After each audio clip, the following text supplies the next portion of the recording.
In this section, Rajesh makes some very key points around how a Proficon typically acquires customers and how a Proficon entrepreneur has a nose for attracting like minded clients.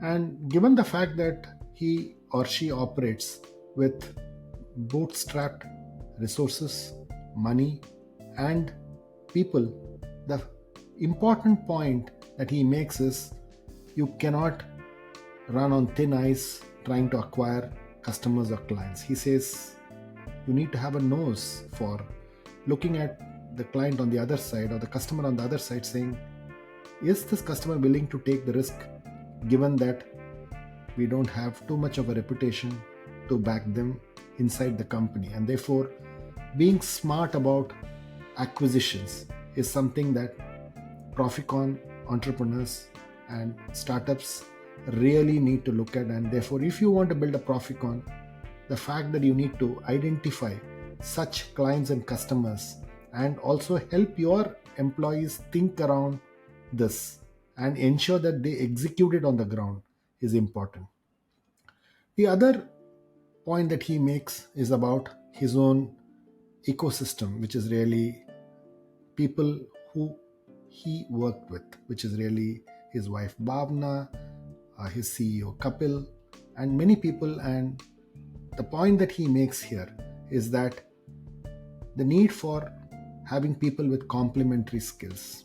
So it can be your own family, but it could be your co-founder. But the fact that do you have complementary skills and do you respect the complementary skills and do these complementary skills add up?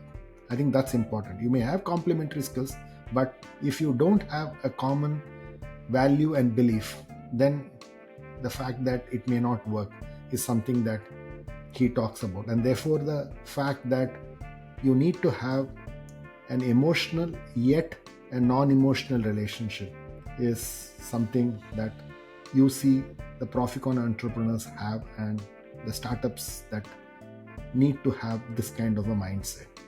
Finally, if you are a founder and if you are an entrepreneur, he talks about the importance of contiguous time to think. The fact that do you have a body of work to think, write, and share it with the society or the community at large, because this body of work allows you to think about your ideas, put them to practice in writing.